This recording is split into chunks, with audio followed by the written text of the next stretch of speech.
உலகத்தில் அவன் கொடுத்த ஒரு பெரிய பாக்கியம். நம்மை வாழ வைத்து அழகு பார்க்க பிரியப்படுவான் அல்லாஹ். நம்ம மௌத்தாகிறது அல்லாஹ்வுக்கு பிரியம் இல்லை. நல்ல ஞாபகம் வச்சுக்கிறோம்.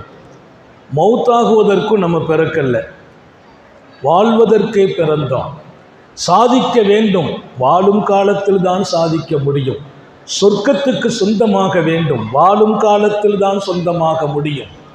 என் எதிர்காலத்திலே நான் சிறந்த சமூகத்தை விட்டு செல்லணும், வாழும் காலம் அதற்கு முக்கியம். என் பிள்ளைகள் உயர்வாகணும், நான் வாழ வேண்டும். என் மனைவி நிம்மதியாக வேண்டும், நான் வாழ வேண்டும்.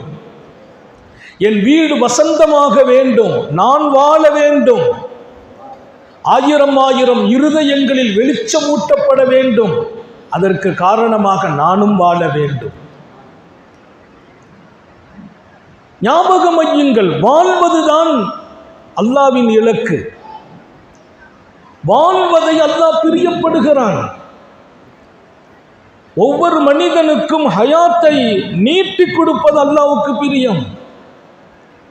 எதனால் எல்லாம் ஹயாத்தை நீட்ட முடியும்? ரசூல் சொல்லி தருகிறார்கள் ஸல்லல்லாஹு அலைஹி வஸல்லம். இன்னென்ன காரியங்கள் உங்கள் வாழ்நாளை நீட்டும். ஏன்? நீண்ட காலம் வாழ வேண்டும். அல்லாஹ் எல்லாருக்கும் தௌஃபீக் செய்வானாக.